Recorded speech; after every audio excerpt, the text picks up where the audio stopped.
বীর্য বাংলা ভাষায় তাকে বীর্য বলা হয়, আরবিতে তাকে নুতফা বলা হয়।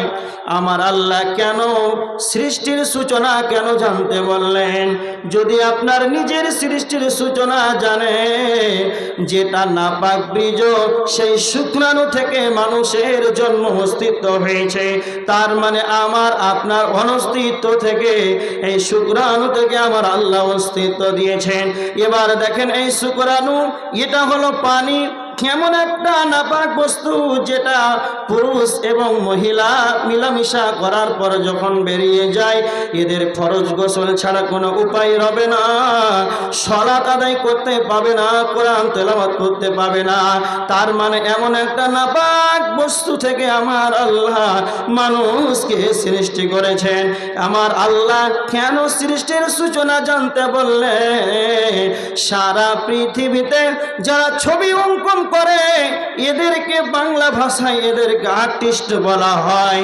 তার মানে পৃথিবীর বুকে যারা ছবি অঙ্কন করে, আমি আব্দুল কাইয়ুম, আমাকে যদি এখানে দাঁড় করে দেন, একটা গরুকে যদি দাঁড় করে দেন, একটা হাতিকে যদি দাঁড় করে দেন, আর তাকে যদি খাতা দেন আর কলম দেন, আর যদি রঙগুলো দিয়ে দেন, আর ওদেরকে যদি বলা হয় যারা ছবি অঙ্কন করে, তাদেরকে যদি অঙ্কন করার কারণে খাতা কলম যদি তাদেরকে দেওয়া হয়, তাহলে আমার আব্দুল কাইয়ুমের মাথা থেকে পা পর্যন্ত আমাকে দেখে দেখে অঙ্কন করতে পারবে। আমার মাথা থেকে পা পর্যন্ত দেখে দেখে আমাকে আমার ছবি অঙ্কন করে দেবে। কিন্তু সারা পৃথিবীর বুকে কোনো আর্টিস্ট নাই, সারা পৃথিবীর বুকে এমন কোনো ছবি অঙ্কন করেনেওয়ালা নাই। তাকে নদীর ধারে নিয়ে চলে যান, তাকে পুকুরের ধারে নিয়ে চলে যান, আর নদীর ধারে গিয়ে ওই আর্টিস্টকে যে ছবি অঙ্কন করে, তাকে যদি নদীর ধারে দাঁড় করে দেন, আর আমি যদি এখানে দাঁড়িয়ে যাই, আর তাকে যদি বলা হয় আব্দুল কাইয়ুমের মাথা থেকে পা পর্যন্ত তুমি পানিতে ছবি অঙ্কন করে দাও, সারা পৃথিবীর যত ছবি অঙ্কন করেনেওয়ালা আছে সবাই ফেলিওর হয়ে যাবে। পানিতে আমার ছবিটাকে অঙ্কন করার কারো কোনো ক্ষমতা নাই।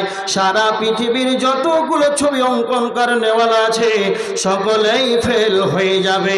এই জন্য আমার আল্লাহ বলছেন, বান্দারে তোমার সৃষ্টির সূচনা দেখো, তুমি তোমার রবের পরিচয় তুমি পেয়ে যাবে।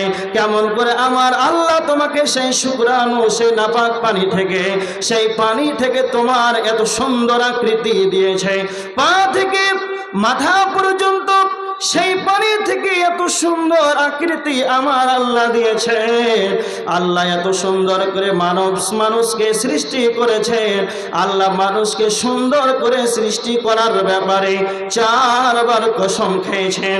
সূরা 3-এর 1, 2, 3, 4, 5 নম্বর আয়াতের ভিতরে আল্লাহ বলেছেন, ওয়াত্তিনি ওয়াযাইতুনি ওয়াতুরি সিনিন ওয়া হাদাল বালাদিল আমিন। আল্লাহ তুর পাহাড়ের কসম খেয়েছেন, ডুমুর ফলের কসম খেয়েছেন, সেই মক্কা শহরের কসম খেয়েছেন।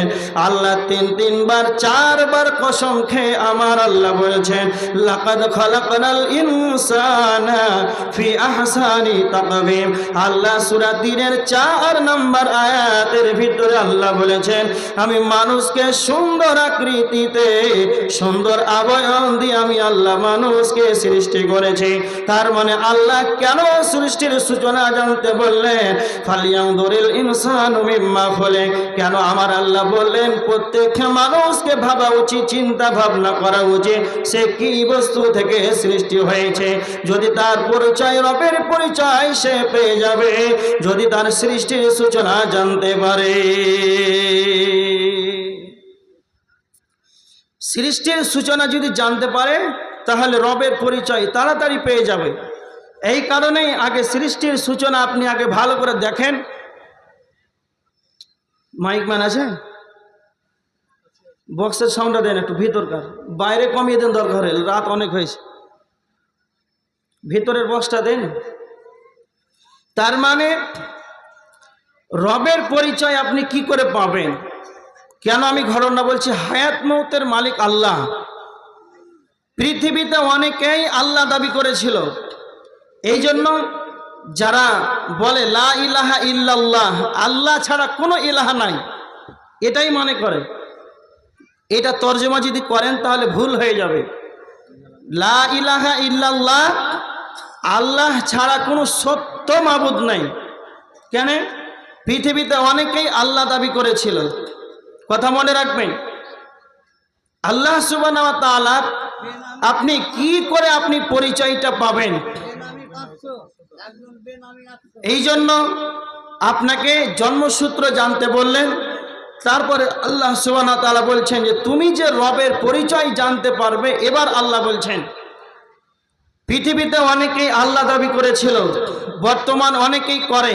এর প্রমাণ দেখেন, যখন হযরতে ইব্রাহিম আলাইহিস সালাতু ওয়াস সালাম, হযরতে ইব্রাহিম আলাইহিস সালাতু ওয়াস সালাম যখন পৃথিবীতে যখন এসেছিলেন, সেই জামানার বাদশা ছিলেন নমরুদ। কথা মনে রাখবেন, সারা পৃথিবীকে 4 জন বাদশা শাসন করেছিল। এটা হলো আমাদের ভারতবর্ষ, তারপরে আমাদের পার্শ্ববর্তী দেশ বাংলাদেশ, চায়না, উত্তর কোরিয়া, সুইজারল্যান্ড, আইল্যান্ড, থাইল্যান্ড, এক একটা দেশ রয়েছে। এক একটা দেশের এক একজন প্রেসিডেন্ট, প্রধানমন্ত্রী রয়েছে। কিন্তু এমন একটা যুগ পার হয়ে গিয়েছে, এমন একটা জামানা চলে গিয়েছে, তাফসীর ইবনে কাসিরের ভিতরে এসেছে যে সারা বিশ্বকে 4 জন বাদশা শাসন করেছিল। একটা বাদশাতে সারা পৃথিবীকে বাদশা ছিল। এইরকম 4টা বাদশা ছিল। 2 জন ছিলেন মুসলমান আর 2 জন ছিলেন কাফের। এক মুসলমান 2 জনের নাম হলো, একজনের নাম হলো সুলাইমান ইবনে দাউদ আলাইহিস সালাতু ওয়াস সালাম, দ্বিতীয় জনের নাম হলেন জুলকারনাইন।